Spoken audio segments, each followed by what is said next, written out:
여러분 안녕하십니까? 오늘의 미국 강혜신입니다. 오늘 미국이 토요일이기 때문에 한국은 일요일이지만요. 위크엔드 리뷰 앤 위크 어헤드 전해드리겠습니다.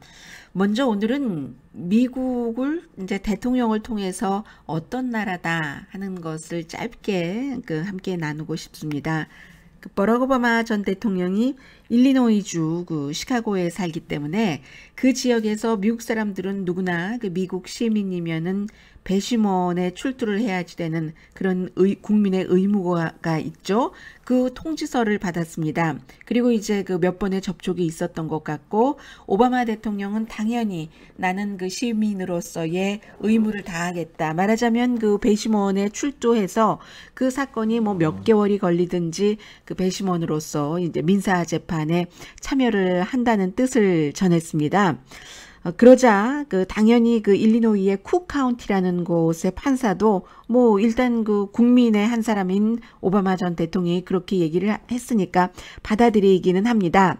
그렇게 될 때 전직 대통령이 뭐 전직 대통령으로서 매달 받는 돈도 있고 또 경호에 드는 비용 다 국민의 세금으로 하잖아요. 그리고 나서 이제 한 달에 첫날이 조금 제일 비싼가 봐요. 배심원 하면은 그쪽 지역 뭐 지역마다 좀 다르겠지만 $25 그리고 $15 정도 뭐 어떻게 되면은 조금 더 많아질 수도 있고 아무튼 그 정도의 돈을 받고 오바마 대통령이 이제 하겠다 한 겁니다. 미국에서 그러니까 대통령으로서 전직이던 현직이던 누릴 수 있는 수많은 권한이 있지만 또 국민으로서의 의무를 본인이 빠져나갈 수 있는 길은 없는 것입니다. 오히려 뭐 자랑스럽게 하겠다고 하잖아요. 그래서 이제 이 쿡 카운티라는 곳에서는 과거에 배심원을 했던 사람 가운데 가장 유명한 사람이 오프라 윈프리고, 그리고 이제 이 지역이 아니고 이제 다른 곳에서는 빌 클린턴 전 대통령과 조지 부시 아들 대통령도 배심원 출두 명령을 받았었습니다. 이게 아마 이제 그렇게 이제 결정을 할 때는 무작위로 하는 거죠. 그래서 수많은 사람들을 해놓고 그 사이에서 이제 빠져나갈 사람들을 추려내고 남는 사람들로 하는 것이 배심원이잖아요. 그래서 이제 과거에 빌 클린턴 전 대통령은 뭐 갱 관련 그런 사건이었는데 취소됐고, 조지 부시 대통령도 텍사스가 살고 있는 도시이기 때문에 지역이기 때문에 달라스에서 배심원 출두 명령 받고 실제로 법원에도 갔었어요. 그때 제가 누군가 또 다른 배심원 후보와 함께 셀피를 찍은 그 사진도 기억이 나는데, 지금 한국의 일부 언론에서는 그래서 오바마 대통령이 다음 달부터 배심원으로 일을 한다라고 보도를 하고 있던데 아직 확실하지 않습니다. 왜냐하면 일단 시작이기 때문에 일단 판사가 선택을 해야지 되고요. 그리고 또 판사가 최종적으로 선택하기 전에 양측의 변호인단이 이 배심원 후보들에게 질문을 던지죠. 거의 모든 사람들은 배심원을 하기를 원치 않습니다. 왜냐하면 얼마나 많이 시간이 걸리는지도 모르고, 그동안 이제 뭐 회사에서 봉급을 주는 데도 있지만 일용직 일을 하는 사람들 같은 경우는 그렇지도 못하고, 그리고 또 이제 아이들도 픽업해야지 되는 여러 가지 케이스가 있기 때문에 일단 떨어뜨리는 사람의 조건에서 가장 중요한 것이 어떤 뭐 법 집행관이라든가 그런 사람들에게 편견이 있는가 해서 한인들 가운데서도요, 뭐 내 가족 중에 뭐 경관이 있다던가 아니면 나는 경찰에 대해서 대단히 나쁜 생각을 갖고 있다, 편견을 갖고 있다, 이렇게 해서 빠져나온 사람들도 과거에는 많이 있었어요. 그런데 요즘은 좀 그게 안 통한다고 하더군요. 그래서 이제 판사도 만약에 싱글 부모라면 엄마나 아빠 가운데서 한 사람이 아이들을 키우면서 뭐 모든 것을 다 해야 된다, 이런 때는 이제 미국식 표현으로 하자면 excuse를 좀 해주고요. 그런데 뭐 오바마 대통령이야 그런저런 케이스는 아니지만 또 양측 변호인들이 인터뷰를 해보고 이게 불리하겠다 하는 사람들은 이제 떨어뜨리기도 하고요. 그래서 최종적으로 남는 사람들이 배심원이 돼서 역할을 맡는데, 이 케이스에는 지금 뭐 날짜도 밝히지 않고 하는 것으로 봐서는 당연하겠죠. 전직 대통령이기 때문에 경호도 그렇고 뭐 여러 가지 그 안전 문제라든가 또 뭔가 케이스가 더 그 센세이셔널해진다던가 이런 것을 막기 위해서 오바마 대통령 본인은 아무리 그 시민으로서의 의무를 다 하고 싶습니다. 하겠습니다. 하더라도 선택되지 않을 가능성이 아직 있다고 보여집니다. 오히려 더 많다고 보여집니다. 그리고 이제 또 하나는 그 현직 대통령입니다. 내일이 10월의 마지막인가요? 10월 30일이죠. 할로윈 데이 해서 이제 뭐 많은 어린이들이 뭐 무시무시한 복장을 하고 동네에 다니면서 하면은 이제 뭐 나한테 뭐 좋은 것 안 주면 내가 무섭게 굴 거야 하고 사람들이 다 이제 사탕이라든가 초콜릿을 준비해 놓는데 그에 앞서서 백악관에서도 이제 그 어린이들 할로윈데이다 해서 어린이들을 맞았어요. 그런데 현직 대통령이 정말로 아주 그 특별한 모습을 보여줬습니다. 대통령 그 집무실 책상에 앉아서요. 어린아이들이 많이 오니까 대통령이 할아버지잖아요. 그래서 이리 와 아주 그 할아버지스러웠어요. 이리 와 옳지 이리 오고 막 이제 배트맨에서의 여러 그 의상들로 할로윈을 그 분장을 한 발레리나도 있었어요. 발레리나처럼 옷 입은 어린이도. 해서 이리 와 이렇게 하면서 하는 말이 그 아이들에게 너무 아름답다고 얘기를 하는 거죠. 그런데 어떻게 얘기를 하냐면 I can't believe it. 난 정말 믿을 수가 없어. 어떻게 the press가 produced, 프레스가 이렇게 그 such beautiful children을 프로듀스 했지? 언론들을 항상 미워하잖아요. 페이크 뉴스라고. 그런데 그 어린이들 앞에서 아니 너의 부모들이 어떻게 이렇게 너희들처럼 아름다운 아이들을 낳니? I can't believe it. The press produced such beautiful children. 이게 이제 그 트럼프 대통령이 그 어린이들에게 한 얘기거든요. 그리고 그 너희들한테 잘 대해줘. 뭐 이렇게 하다가 또 나한테 하는 것보단 잘하겠지. 이런 식으로 아무튼 대통령은 백악관 집무실에서 할로윈 그 어린이들을 위한 파티. 그래서 어린이들에게 일일이 다 준비를 해놨어요. 초콜릿인데 백악관 문장이 찍힌. 마치 제가 텔레비전으로 보기에는 한국의 삼각형 김밥처럼 생긴 그런 것들을 다 이렇게 주면서 더 가져가고 싶은 아이들은 더 가져가도 돼. 이렇게 얘기도 하면서 아무튼 했습니다. 그리고 이제 이번 주에 가장 중요한 뉴스 여러 가지 가운데 하나가 트럼프 대통령의 언론과의 전쟁은 여전해서 언론이 나를 다른 이미지, 실제 나보다 훨씬 무례하게 그렇게 비춰주고 있다. 이런 얘기도 했어요. 그런데 이제 지금까지 그 트럼프 대통령이 공격하지 않은 그룹이 거의 없습니다. 한 그룹을 제외하고는 전사자, 가족들도 여러 번 공격했고 동맹국, 또 심지어는 본인의 당인 공화당 의원들, 인종, 여자, 오로지 백인 남자 그룹만 공격을 하지 않았죠. 트럼프 대통령이. 그러면서 이제 트럼프 대통령은 나를 굉장히 무리하게 그 언론이 비춰줘 하는데 실제로 오늘 나온 것을 보니까 그 워싱턴 포스트와 유니버시티 오브 메릴랜드가 공동으로 여론조사를 했더니 지금 트럼프 대통령이 집권하고 9개월 동안 10명 가운데 7명이 미국의 국가 분열, 정치 분열이 베트남전 당시보다도 더 높다라고 답변을 했습니다. 그리고 10명 가운데 6명은 트럼프 대통령이 미국 정치 시스템을 약화시킨다. 그런데 저는 한 가지 참 이해하기 힘든 것이 이번 주에 이제 위크엔드 리뷰에서도 가장 중요한 이유 가운데 하나가 2명의 공화당 상원 의원이 사임한다는 것을 발표를 하면서 트럼프 대통령에 대한 경고를 냈잖아요. 그런데도 트럼프 대통령을 지지하는 사람들은 여전히 굉장히 트럼프 대통령을 사랑하고 열광적으로 그를 방어를 하거든요. 그래서 이제 제가 지금 방송하고 있는 로스앤젤레스나 아니면 뉴욕 같은 대도시 이런 곳에서는 트럼프 대통령이 업무 능력도 봐야 되겠지만 어떻게 저런 그 행위를 하는 사람을 대통령으로 계속 그 밀어갈 수가 있는가 이런 생각을 하는 사람들이 많아요. 그런데 사우스캐롤라이나라든가 이런 시골 지역에 가면은 대통령의 기본적인 태도나 거짓말하는 것이나 이런 것을 전혀 문제 삼지 않는 것처럼 보이거든요. 그리고 그런 뉴스에 대해서는 말하지도 않습니다.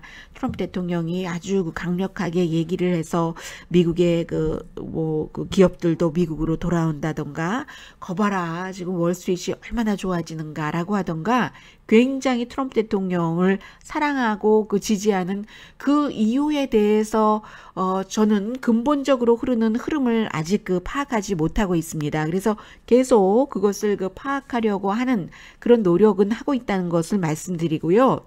이번 주에 이제 가장 중요한 이슈 가운데 하나가 제프 프레이크 애리조나주 상원 의원이 이제 그 재선 치르지 않겠다 2선까지 성공했었던 사람이에요. 그리고 지금은 이제 공화당의 트럼프 대통령과 한때 같은 배를 타고 있었던 스티브 배넌 같은 사람이 굉장히 이 사람을 떨어뜨리는 그 캠페인을 하고 있기 때문에 실제로 선거에 나가도 당선될 확률이 그다지 높지 않습니다. 그런데 가만히 있거나 아니면 뭐 선거 치러지려면 1년 이상 남았기 때문에 계속 눈치 보면서 노선도 조금 바꾸면 이렇게 하려고 하는 것이 아니라 저는 아닙니다. 안 나가겠습니다. 하고 나서 그리고 남은 임기 동안 트럼프 대통령이 너무나 무례하고 무모하고 처신도 정말 그 체면 같은 것 사람으로서 기본으로 지켜야지 될 것도 하지 않고 해서 거기에 대항해서 싸우겠습니다. 거기에 공모해서 내 그 힘을 키워가는 것이 아니라 나는 우리 가족들과 아이들과 와이프와 다 의논한 결과 앞으로 남은 그 1년 넘게 남은 기간 동안에는 정말로 원래의 보수, 이 사람이 투표한 것을 보더라도 굉장히 보수적이에요. 투표한 그 안건 자체는 트럼프 대통령과 다른 게 뭐 몇 가지 있지만 뭐 북한에 대한 것이나 그런 몇 가지를 제외하고는 비슷한데 아무튼 이건 아닙니다. 침묵할 수도 없고 더더군다나 공모할 수는 없습니다. 다른 나의 동료 의원들도 더 이상 공모하지 않길 바랍니다. 이런 얘기를 했고요. 그리고 이제 그 전날은 밥 코커 외교관계위원회 위원장이 역시 그 트럼프 대통령이 뭐 백악관을 성인 데이케어 센터로 만들고 있다. 3차 대전에 가깝게 갈 만한 그런 그 위험한 일들을 한다. 북한 문제에 대해서는 그 이슈만이라도 전문가에게 맡겨라 하면서 트럼프 대통령을 그 비난을 했고, 이 두 그 상원 의원에 대해서 트럼프 대통령의 그 트윗으로의 비난은 또 그 말할 수도 없는 것이고요. 그런데 이제 오늘 그 애리조나 제프 프레이크 상원 의원이 워싱턴 포스트와 인터뷰한 것 보니까 이제 그런 발표를 하고 나서 그 다음 날은 워싱턴 포스트에 기고문도 보냈잖아요. 예전에 메카시즘 광풍이 불 때 그 국방부에 소속 한 그 변호인이 그 메카시즘 광풍의 주인공인 그 메카시 상원 의원에게 청문회에서 한마디 던지고, 그리고 그 다음부터 바람이 달라지기 시작했다. 나의 이 선언이 그 정도의 바람은 되지 않을지 모르지만 나는 다른 누군가가 또 나의 길을 뭐 따르길 바란다. 뭐 이런 식으로 기고문을 썼잖아요. 그리고 이제 오늘 그 워싱턴 포스트와 인터뷰한 거 보니까 제가 트럼프 대통령 때문에 그 이후에 9개월 동안 잠을 잘 수가 없었습니다. 뭐 9개월 동안 잠자지 못했다는 건 아니고요. 어떻게 이런 대통령을 대통령이라고 하고 계속 모시고 따라가야지 되는가? 글쎄요. 언젠가 이제 그 잘못하고 있는 트럼프 대통령이 그 열기는 폭발을 하고야 말 것으로 믿습니다. 그런데 내년은 아닌 것 같아요. 이렇게 얘기를 했습니다. 왜냐하면 지금 아직까지도 역사상 따지고 보면 수치로는 가장 그 현대 대통령 가운데서 인기 없는 대통령이지만, 그렇지만 그를 지지하는 측에서는 너무나 그 지지하고 있기 때문에 일부에서는 그런 얘기들도 해요. 지금 이제 증권 시장도 좋아지고 있고 경제도 나아지고 있는데, 뭐 증권 시장이야 엄밀히 따지면 2014년부터 조금씩 좋아지는 그런 모습을 보이기도 했고, 그리고 모든 경제라는 것이 9개월 동안 특별하게 했었던 그런 그 정책이 없기 때문에 행정명령 같은 것은 많이 내렸죠. 규제를 철폐하는. 그런 것에 덕일 수는 있으나 이제 온전하게 그 트럼프 대통령이 정책을 잘해서 경제라든가 그 월스트리트이 더 좋아지고 있다고는 볼 수 없는데, 그런데 어쨌든 좋아지는 것은 좋아지는 것이잖아요. 그래서 이제 그 점은 트럼프 대통령에게 굉장히 플러스로 작용을 한다, 이렇게 볼 수 있겠고요. 제가 시간이 없어서 전해드리지 못했었는데, 그 누구죠? 뉴욕타임스의 데이빗 브룩스 공화당 그 컬럼리스트가 뭐라고 얘기를 했냐면, 이번 주는 트럼프 대통령이 이긴 주다. 상원 의원 2명 공화당 의원들이 트럼프 대통령을 그렇게 공격했어도 더 많은 상원 의원들이 트럼프 대통령과 함께 의회에서 점심을 먹으면서, 그것도 트럼프 대통령이 아주 그 좋아하는 메뉴를 만들어 놨더군요. 말하자면 메뉴까지 말씀드릴 필요 뭐 있겠어요. 아무튼 트럼프 대통령이 좋아하는 그런 메뉴를 만들고 밥 먹고, 얼마나 서로 그 트럼프 대통령은 아직도 일부 공화당을 욕하고 있고 트윗으로 공화당도 어떻게 저런 사람이 대통령이야 했었던 태도를 싹 바꿔가지고 기립박수 쳤잖아요. 그것에 대해서 이 데이빗 브룩스 씨가 칼럼에서 1917년 이제 구소련과 같다라고 표현을 하고 있는데, 그 당시에 이제 구소련에서 그 세인트 피터스버그에서 레닌이라든가 여러 그 볼세비키요, 그야말로 그때의 그 과격한 이제 그 볼세비키들이 승리하는 것을 보는 것과 같다라고 얘기를 했는데, 1917년 구소련에서도 정치, 윤리, 경제, 사회 이상적인 것이 아니라 그야말로 볼세비키들에게 접수돼 버리고 말았다. 열흘 동안 그 세상이 흔들려서 그것을 이번에 미국에서 보는 것 같다라고 얘기를 하고 있습니다. 결국 미국의 상원 의원들이 자신들이 그렇게 경멸하던 트럼프 대통령과 밥 먹고 기립박수까지 치고 한 것은 바람이 부는 방향을 정치꾼들이 알기 때문이다. 지금 그쪽으로 바람이 불기 때문이다. 이렇게 표현을 했습니다. 그러나 데이빗 브룩스 씨는 아직도 미국의 어떤 그 윤리요, 성서적인 윤리라고 할까요? 그런 윤리는 국가 DNA에 숨어 있다고 생각하고 있는데, 그러나 그 DNA를 생활로 끄집어내려면, 회복시키려면, 리스토어 하려면 지도자가 필요한데 그 리더가 아직은 안 보이는 듯, 이렇게 썼습니다. 이게 이제 그 정치권에서 하나 아주 중요한 이번 주 위켄드 리뷰에서 전해드릴 수 있는 것이었고요. 그리고 다른 또 미국의 사회상을 볼 수 있는 그런 뉴스를 좀 전해드리겠습니다.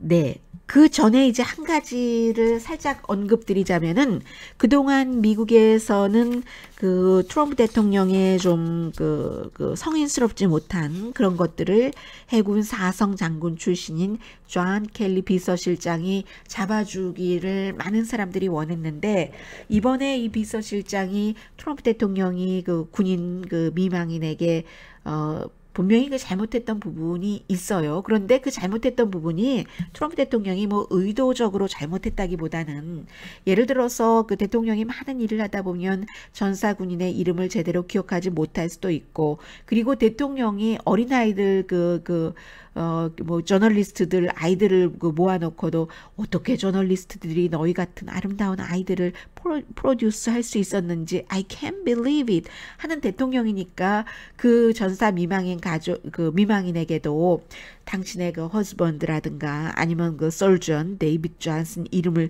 아주 공식적으로 부른다던가 이렇게 하는 대신에 그냥 유어가이라고도 할 수도 있었을 것 같아요.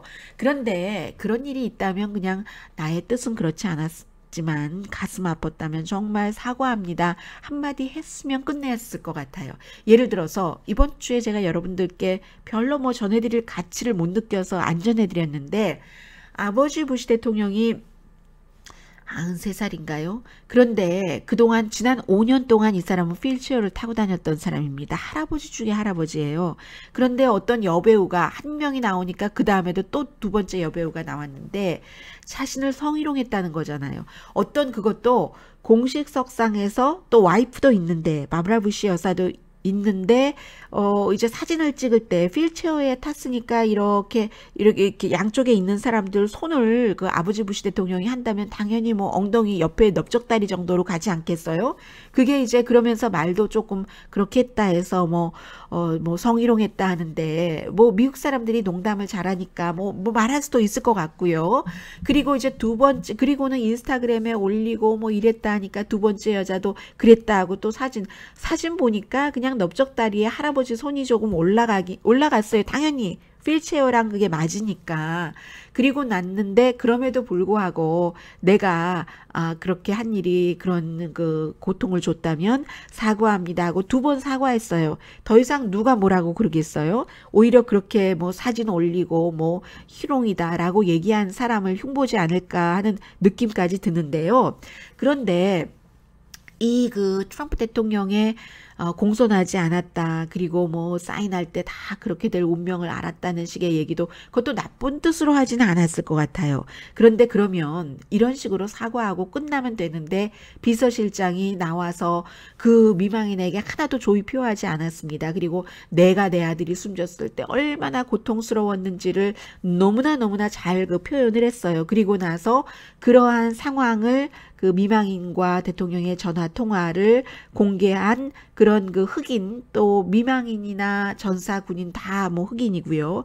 그 흑인에게 정말 못할 말을 해가면서 그것도 거짓말로요. 못할 말을 해가면서 뭐 막 그렇게 얘기했었던 저는 왜 그랬는지 아직도 그 모르겠어요.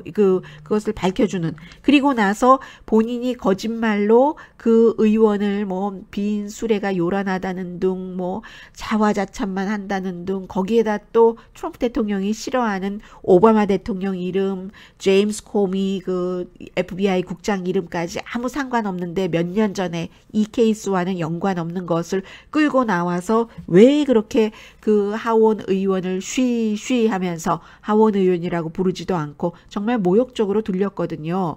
그렇게 했는지 이해가 되지 않는데 어제 그 뉴욕타임스는 그 사람이 원래 그런 사람이다. 성인처럼 보이기는 하지만 어떤 이슈에 대해서 부시 대통령과 너무 맞기 때문에 그 자리에 간 것이다. 이민에도 뭐 벽을 세워야 된다는 등 부모와 자식이 떨어지더라도 죄를 저지르지 않았어도 쫓아내야지 된다는 등 뭐 이런 그 얘기를 많이 해왔던 사람이기 때문에 그리고 존 켈리가 깜짝 놀랐다잖아요. 자신을 비난하는 것을 보고 그 기자회견 끝나고 나서 당연히 비난하죠. 사실이 아닌 것을 가지고 상대 의원을 비난을 했으니까 깜짝 놀랐다는 것 아니겠어요? 그리고 사과하지 않잖아요. 본인이 그렇게 상대를. 그래서 그 상대 그 하원 의원은 내가 하지 않은 말로 나를 정치적으로 암살시키려고 했다 하면서 백악관은 완전히 백인 우월주의자의 집합소라고 얘기를 하잖아요. 많이 말씀드려서 어떤 내용인지도 제가 더 이상 말씀드리지 않았습니다. 그런데 그게 진짜 존 켈리 비서실장이다. 이렇게 보는 사람들이 많습니다. 그러니까 존 켈리 비서실장은 자신의 잡을 유지하기 위해서이건 아니면 원래 트럼프 대통령과 너무 맞기 때문에 그를 강력히 방어한다. 이런 생각을 하고 있는 사람이 이제 며칠 사이에 크게 늘어난 거죠. 그리고 이제 미국의 사회적인 이슈로 이제 두 가지가 있었는데 하나는 대통령이 공공보건 비상사태를 선포한 오피오이드 사태, 진통제인데 수술이나 아니면 뭐 치아 뽑고 나서 아프면 먹는 좀 강한 진통제죠.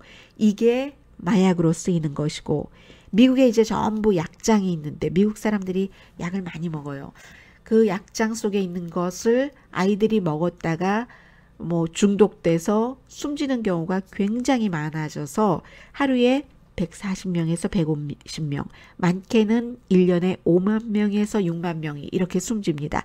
그래서 결국은 비상사태를 선포했는데 문제는 비상사태를 선포하면 여러 가지 일을 할 때 돈이 필요한데 돈은 하나도 지원하지 않은 거예요. 그게 이제 그 문제가 되고 그래서 다음 주 수요일에 더 포괄적인 자세한 내용이 발표된다고 하니까 이것은 이제 뭐 다음 주까지 이어질 것 같고 그런데 이 연설을 하면서 대통령이 내 브라더가 8살 위 형이었어요. 알코올리즘으로 결국은 숨져서 나는 이런 그 중독이 얼마나 위험하다는 것을 안다. 아예 처음부터 발을 들이지 않게 어린 아이들에게 교육을 시켜야 된다 하는 그 연설은 좀 인상적이었다고 하는 사람들이 상당히 많고요. 알코올과 이 같은 그 약, 진통제 내지는 마약으로 인한 죽음이 좀 다른 것이 있다면 알코올은 사람을 서서히 죽이죠. 그리고 합법으로 살 수가 있죠. 그에 비해서 이 같은 마약류는 급작스럽게 사람이 숨질 수 있고 합법이 아니라는 그런 것이 조금 다르고요. 그리고 이제 또 하나가 이번 주에 뭐 결국은 그 지난주에 그 예고를 해드렸었던 그런 내용들이 한 주가 지나면 자세히 미국의 뉴스가 되는 거죠. 그래서 대통령이 제가 말씀드렸어요. 모든 언론들이 다 100% 발표를, 모든 언론은 아니고 거의 모든 언론이 100% 이제 그 존 F 케네디 암살 그 자료에 대해서 발표를 할 것이다라고 할 때 그렇지 않을 수도 있다. 최종적인 때 대통령이 마음을 바꿀 수도 있다. 누가 이제 대통령에게 이거 하면 안 됩니다 하고 지원하고, 대통령은 누가 그런 얘기를 하느냐, 대통령의 귀한 마음을 움직이는 그것에 따라서 결정을 하잖아요. 그래서 3,100개 그 서류 가운데서 거의 2,900개인 것 같아요. 2,800개라고 제가 방송에서 말씀드렸었는데요.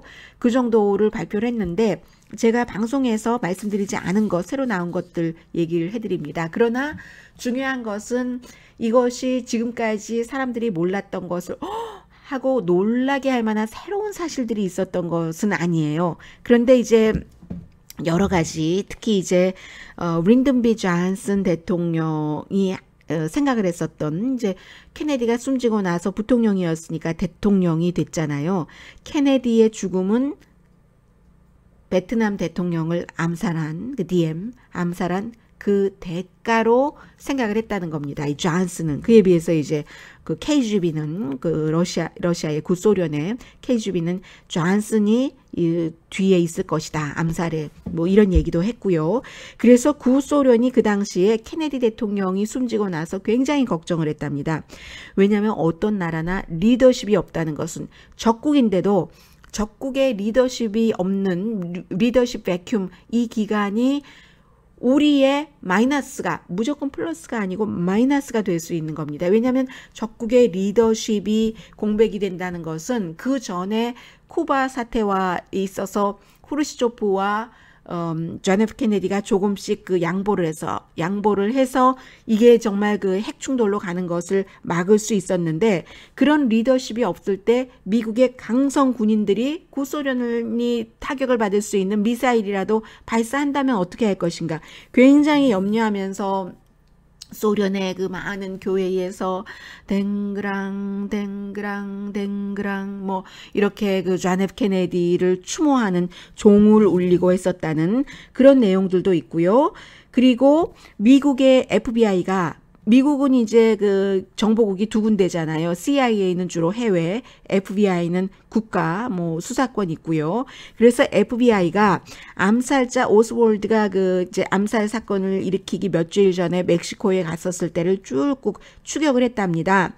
그때 KGB의 관계자와 멕시코에서 만났는데 좀 그 완전하지 않은 러시안으로, 브로큰 그 러시안으로 KGB 관계자와 말한 이런 기록이 있대요. 그 관계자가 발레리 블라디미로비치 코스티코프라는 사람인데, 이 사람이 KGB에서 사보타지, 암살 관련 일을 하던 사람이었다는 것이거든요. 그래서 이제 그런 일이 있었다는 것 있고, 그리고 또 오스월드가 숨지기 전에 FBI가 전화를 받았답니다. 뭐 그를 그 살해한다는 것 같은 그런 것을 받았고, 오스월드는 체포되고 이틀 뒤에 달라스 경찰국 그 이제 거기서 그 로컬 술집 주인이요 잭 루비의 총에 맞아서 숨졌잖아요. 결국은 내가 존 F K를 암살했다 이런 것을 자백을 받아내지 못했고, 그래서 이제 그 당시에 이제 그 후보가 그 FBI 국장이었잖아요.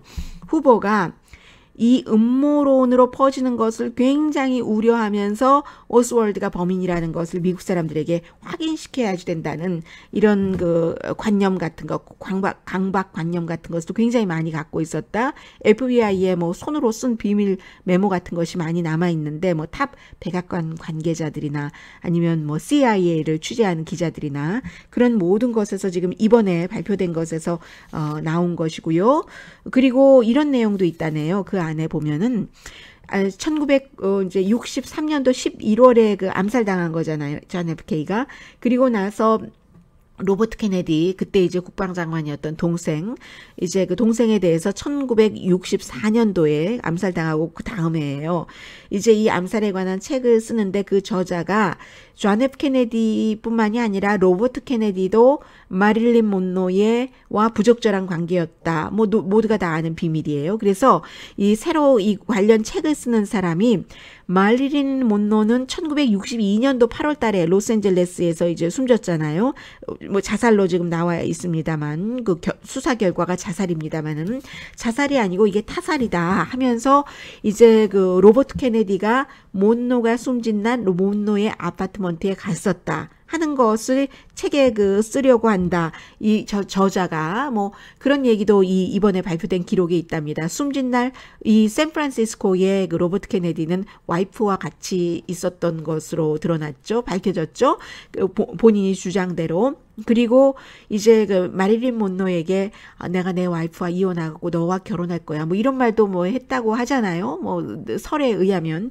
그런데 뭐 남자와 여자와의 관계에서 이런 말을 했다 저런 말을 했다. 그게 어떤 상황에서 어떤 말을 한 것이고 그것이 진심이었는지 아니었는지 그 진심 마음에다가 뭐를 이렇게 거짓말 탐지기 같은 것을 대해서 해볼 수도 없는 것이고 하니까 그런 것은 별로 큰 의미가 있는 것 같진 않아요. 아무튼 이번 주에는 이런 일들이 미국에서 굉장히 좀 중요하게 다뤄졌었습니다.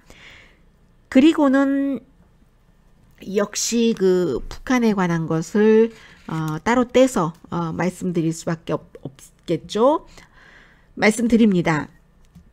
제임스 매티스 이제 국방장관이 한국에 가서 DMZ에도 가서 원래 미국의 국방부의 보도에 따르면 한국의 국방장관은 두 사람 다 군복 입자 했는데 나는 민간 포지션이기 때문에 시빌 포스트이기 때문에 이제 양복 입는다 해서 양복 입었다고 하고요. 전쟁이 목표가 아니다. 한반도의 비핵화가 목표고 군대는 외교를 백업하는 것이다. 동맹도 강화한다. 뭐 이런 것을 보여준 것인데 그와 함께 이제 대통령이 계속 너무 놀라운 일을 볼 수가 있을 수도 있어. 막 이런 거 팍스뉴스와의 인터뷰에서 막 하잖아요.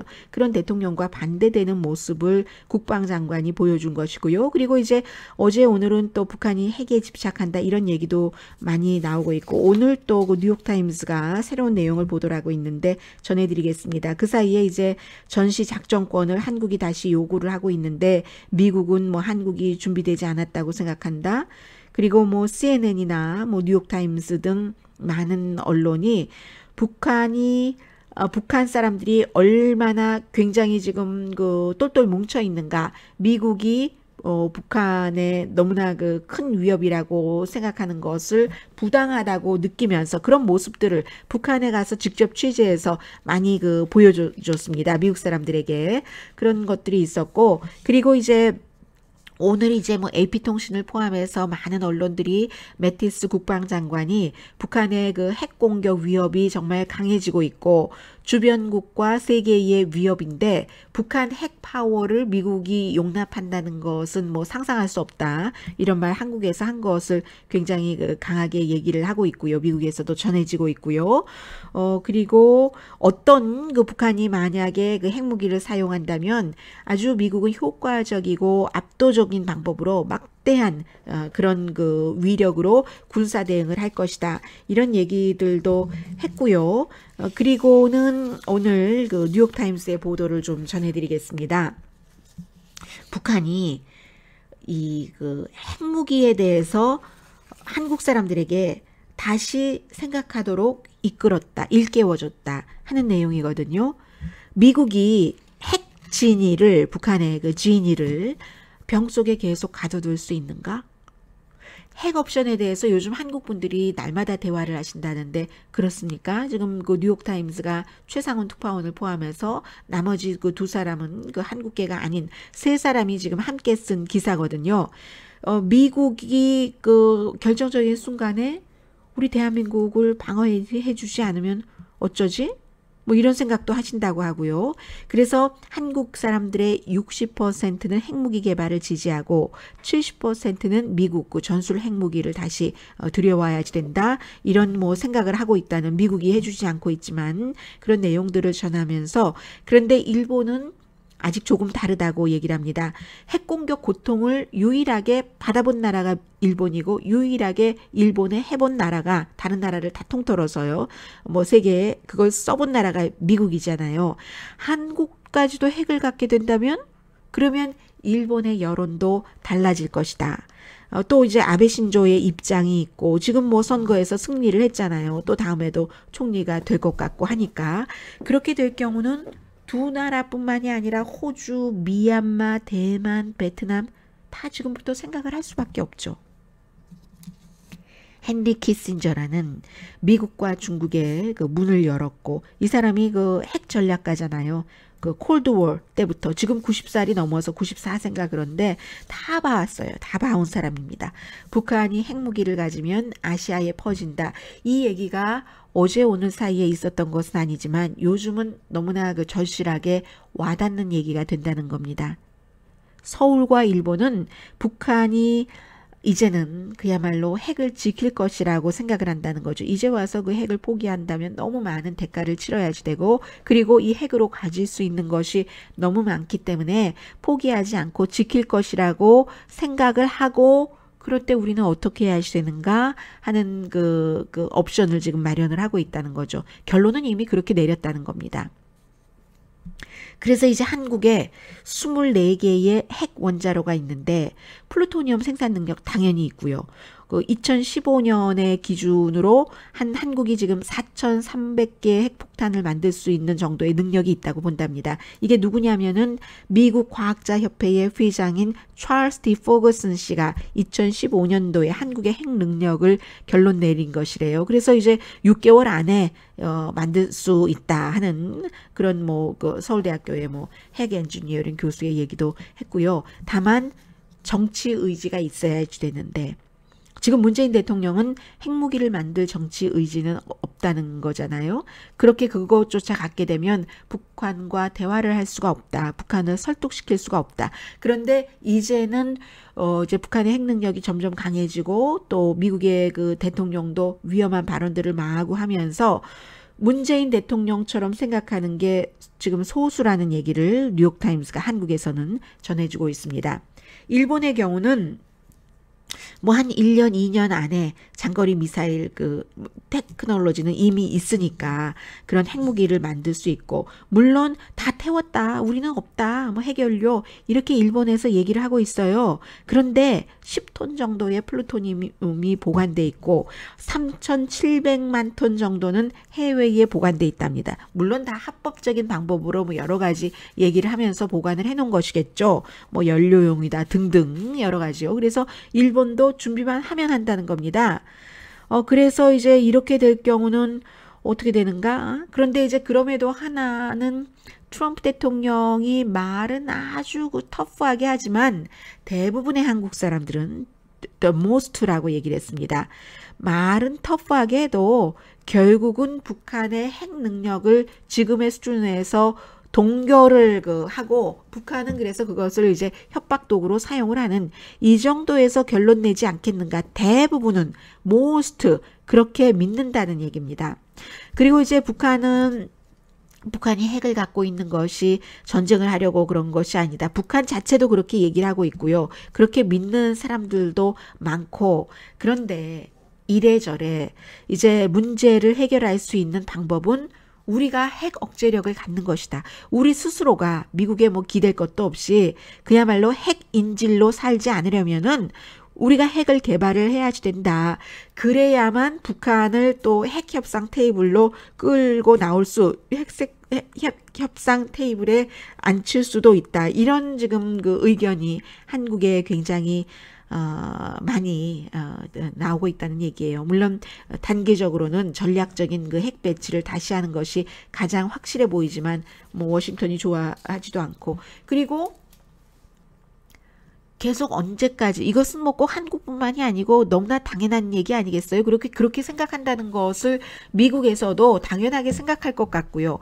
이 세상 어느 나라가 언제까지 다른 나라에 의존해서 그 국가의 뭐 방위 같은 것을 생존을 지킬 수가 있겠어요? 그러다가 그 나라가 갑자기 무너지면 또 다른 나라에 빌붙어야지 되는데, 그럼 그 다른 나라에 빌붙은다고 또 다른 제3의 나라, 아니면 그 전에 빌붙었던 나라가 힘이 강해지면은 또 그 다음에는 뭐 보복을 당하게 되는데, 그러니까 가장 이 세상에서 좋은 것은 내가 공격하기 위해서가 아니라 어떠한 힘을 갖고 있고, 그래서 그 상대에게 공격받지 않는 것. 그러니까 말하자면 이런 거 있잖아요. 일반 직장인으로 얘기를 하자면 굉장히 비약된 것인지도 모르고 뭐 일부 사람들의 생활 태도인지도 모르겠습니다만은, 직장에서도 그렇죠. 남을 공격은 안 하죠. 사회생활에서도 공격을 할 필요가 없을 때 공격 안 합니다. 그리고 웬만하면 공격 안 하고도 살 수 있어요. 본인이 실력이 있으면 공격은 안 하지만 남들이 공격을 할 때는 방어는 해야죠.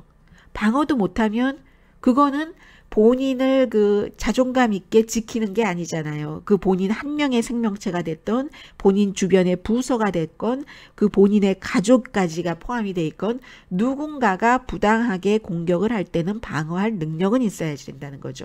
그 방어할 능력을 사용은 안 해도 내가 이 능력이 있는 것을 알기 때문에 공격도 안 하잖아요. 핵이 됐던 사회생활을 하는 것이 됐던 똑같다고 말씀드리면 이게 너무 나간 얘기입니까? 네, 이제 그리고 week ahead를 좀 전해드리겠습니다.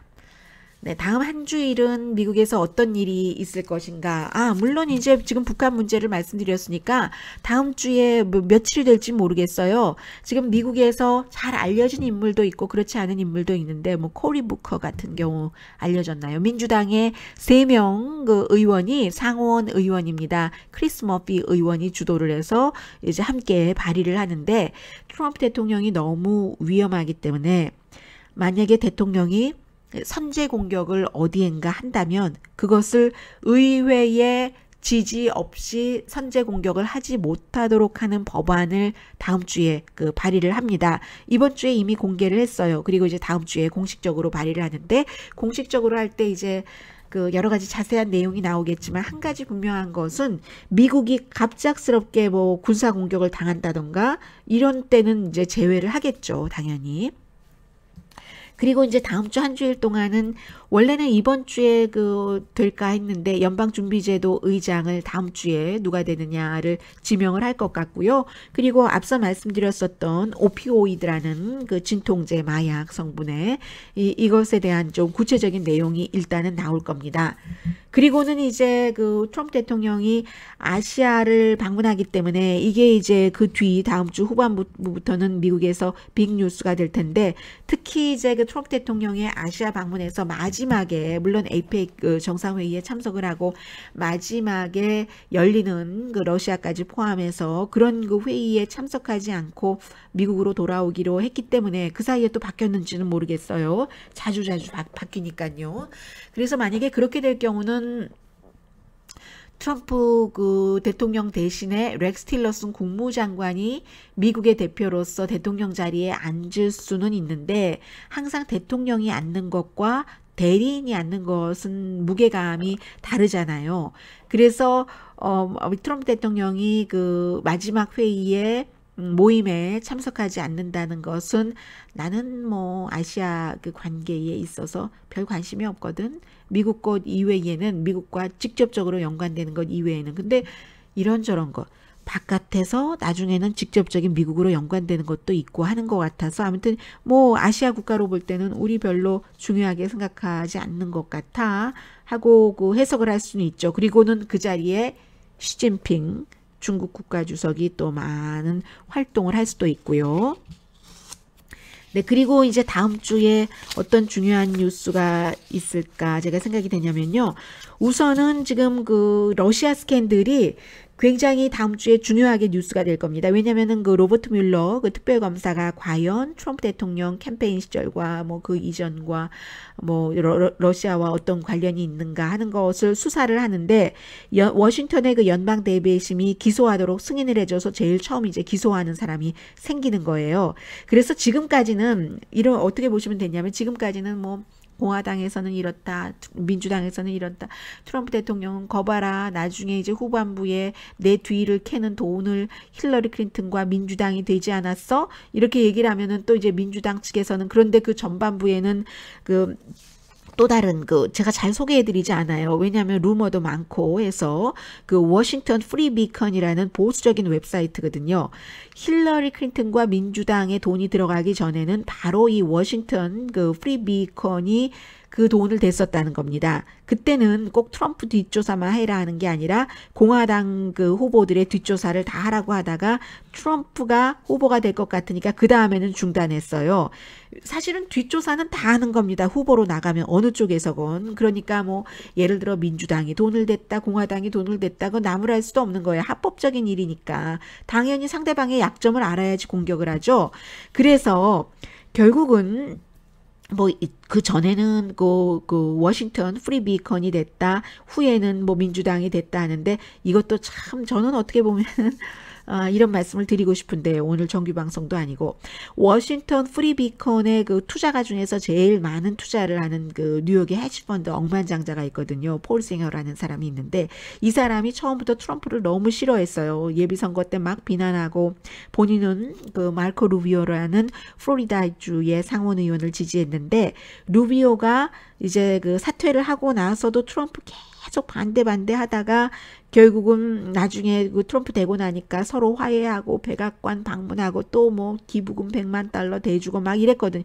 이거예요. 그 사업가들은 다 자신의 사업에 어떻게 뭐가 있는가 하는 그런 것 때문에 그러는 것이고, 그리고 워싱턴 프리 비컨이라는 데서는 우리가 뭐 누군가가 돈을 댔었을 때 그 영국 스파이까지 고용을 해서 크리스토퍼 스틸이라는 사람이요. 이 사람이 이제 러시아와 트럼프가 연관이 있다 하는 그 도지엘 그 한국에서 엑스파일이라고 하는 그 서류를 작성을 한 사람인데 우리는 그런 사람이 있는지도 몰랐다 뭐 이런 등등 얘기를 하는데 지금까지는 전부 정치 싸움인 겁니다. 가을은 가을이네요. 제가 소매가 긴 소매가 아닌 것을 입고 방송을 하니까 자꾸만 기침 나오려고 해요. 찬바람이 있나 봐요. 그렇게 더운데도. 아무튼 그래서 이 특별검사의 이 수사에 대해서도 지금까지는 백그라운드였다면 이제 중앙 무대로 가는 겁니다. 누구에게 좋을지 몰라요. 민주당에 좋을지 백악관에 좋을지. 지금까지는 정치 싸움이었다면 정치 싸움이라는 것은 자신들의 원하는 입장에서 보고 주장할 수 있는 거잖아요. 그게 중앙 무대로 간다는 것은 법 과정으로 간다는 겁니다. 룰에 따라서 증거가 있느냐, 사실이냐 아니냐. 그래서 지금 이제 한국에서 예를 들어서 이명박 대통령에 관한 뭐 여러 가지 뭐 댓글 운영을 어떻게 했느냐, 나스가 어떻고 BBK가 어떻고 이런 것들이 중앙 무대로 올라선 것처럼 미국에서도 이게 과연 트럼프 대통령이 대통령 되기 그 전부터 러시아와 더러운 딜이 있었어 없었어 하는 것이 법 과정으로 가게 되는 거죠. 그래서 아마 글쎄요, 첫 번째 기소되는 사람이 폴 메나포트라고 전에 트럼프 대통령의 캠페인 의장이었는데 이 사람이야말로 러시아와 더러운 딜이 있고 했기 때문에 결국은 그 자리에서 내려올 수밖에 없었던 것이잖아요. 그래서 이게 다음 주에는 굉장히 중요하게 미국에서 뉴스가 될 겁니다. 그리고 또 하나는 아직 끝난 게 아니에요. 전사한 군인과 또 대통령과의 관계, 비서실장까지 이제 엮여서 비서실장 크레딧은 이번에 굉장히 많이 떨어진 게 사실이고요. 한번 그런 일이 있을 때 사람들의 그 머리와 가슴 속에 뭔지는 모르지만 한풀 꺾이는 그런 게 있잖아요. 존 켈리 비서실장은 이번에 분명히 한풀 꺾였고요. 그리고 그 원래의 사건, 왜 미국의 그린베레들이 4명이 숨졌는데 그 과정에서 국방부도 발표하지 않고 대통령도 발표하지 않고 그 오랫동안 기자들이 따질 때까지 묵혀뒀고 이게 작전은 정확했냐 등등 이런 것들도 나오고, 그리고 또 하나는 그 비서실장에게 뭐 도대체 뭐 빈 수레가 요란해서 뭐 노이즈만 만들어내고 막 이런 그 사실과 다른 일을 했었던 그 하원 의원이 비서실장에게 저 사람이 거짓말했어 뭐 이렇게 얘기하고 한동안 그러고 나서 신변의 위협을 많이 느꼈대요. 그래서 이번 주에 워싱턴도 못 가고 투표도 못 하고 플로리다주에 있었거든요. 그래서 이제 이 이슈도 끝난 것은 아니에요. 사람들이 트럼프 대통령이 의도적으로 미망인에게 무리하게 굴지는 않았다고 생각하는 사람들이 많이 있을 것 같아요. 저도 그렇게 믿고 있거든요. 그러나 그 뒤에 급할 때의 처신을 보면은 거기서 또 이제 이게 올라가느냐 내려가느냐가 나오는 건데 분명히 대통령과 비서실장과 백악관 대변인은 처리를 잘 못했어요. 그래서 이제 이것은 계속 다음 주에도 이어질 테고요. 또 하나는 한국에서는 이제 지금 자원 외교 하는데 미국의 화이트피쉬라는 회사가 있거든요. 이 화이트피쉬가 무슨 뭐 어촌 이런 거 하는 회사가 아니고요. 이번에 푸에르토리코 전력국과 계약을 했는데 3억 달러 계약이면 대단한 돈이잖아요.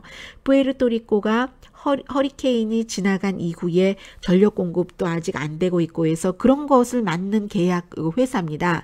그런데요, 이 회사가 이 계약을 따내기 전에 몬타나라는 주에 예전에 그 유나바마가 케빈 만들고 살았던 그 주에 본사가 있는데 풀타임 직원이 2명밖에 없었어요.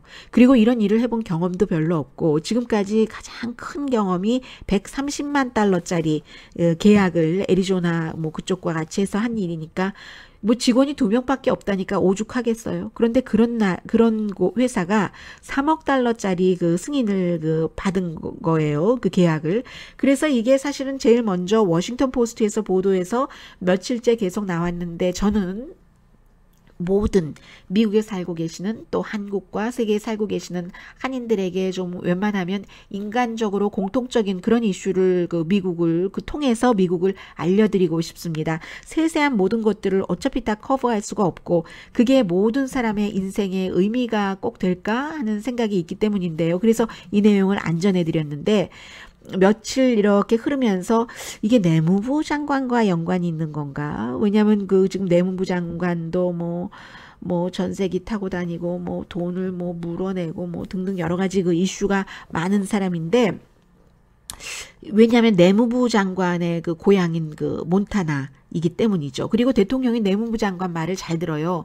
이번 주에 미국의 그 국립공원이 많잖아요. 뭐 옐로우스톤, 조수아 트리 공원, 뭐 또 뭐 어딥니까? 아주 유명한 국립공원은 또 다 들어가요. 입장료가 뭐 2배나 확 올라가고 이런 것도 내무장관이 보수공사를 위해서 해야지 됩니다. 대통령과 하면 이제 대통령이 또 오케이 뭐 하기도 하고 뭐 이래요. 뭐 최종 결정 자체는 뭐 관련 부처가 내리겠지만 그래서 내무장관과 연관이 있는 게 아닌가 뭐 이런 의혹도 있고요. 그래서 처음에는 내무장관까지만 머물렀는데 이것도 지금 계속 그럼 백악관까지 연관이 있는 건가? 라고 하는데 백악관은 아니라고 하고요. 그래서 이 사람들이 푸에르토리코라는 데 가서 푸에르토리코 전력국이 돈을 다 내고 뭐 해야지 되는 건데 가서 이제 그 일을 하는데 뭐 시간당 누구는 332달러를 받고 게다 대고 하루 음식값이 80달러나 되고 뭐 그럴 수는 있겠네요. 그래서 의회에서 어쩜 조사할지도 모르겠어요. 백악관 모른다라고 얘기를 하고 또 푸에르토리코는 취소해야지 된다고 하고 뭐 이렇게 얘기하니까 지난번에 푸에르토리코에서 허리케인 났었을 때 막 대통령이 가서 휴지를 막 던지고 사람들에게 피해자들에게 해서 굉장히 푸에르토리코 사람들이 우리를 뭘로 아는 거야? 우리가 얼굴 색깔이 하얀 색깔보다 까만 색깔이 많아서 그렇지? 이렇게 실제로 얘기했거든요. 그러니까 던지지 뭐 영국 왕실에 가서 도와준다고 하면서 그 페이퍼 타워를 던지겠어? 뭐 이런 거 있잖아요. 그렇게 하면서 대통령과 계속 지원도 모자란다 하고 얘기했던 그곳의 뭐 시장이라든가 또 그 관련자들은 이거 뭐 취소해야 된다라고 얘기를 하고 있고 피마도 모른다라고 얘기를 하는데 피마가 대부분 이런 계약을 알아야지만 되거든요. 그래서 여기에 아직 저도 잘 모르겠어요. 뭐가 어떻게 연결됐는지는 모르지만 도대체 풀타임 직원이 이 계약 전에 2명밖에 없었던 회사가 3억 달러 계약을 체결을 하는 데는 뭔가가 중간에 있었을 수도 있다. 이 얘기가 저는 다음 주에 많이 나오겠다 하고 봐집니다. 자, 이상 위켄드 리뷰 week ahead 끝내드리겠습니다. 자, 강혜신이었습니다. 다음 주에 월요일 그 한국 날짜로 화요일 정규 방송에서 만나 뵙기 전에 제가 오늘 오후 아니면 내일쯤 미군 병력이라든가 이런 것에 대해서 좀 말씀을 드려야지 되겠다. 지금으로서는 생각을 하고 있고요. 조금 정리를 하고 아무튼 오늘부터 월요일 정규 방송 그 이전에 하나 정도는 에피소드 더 올리겠습니다. 강혜신이었습니다.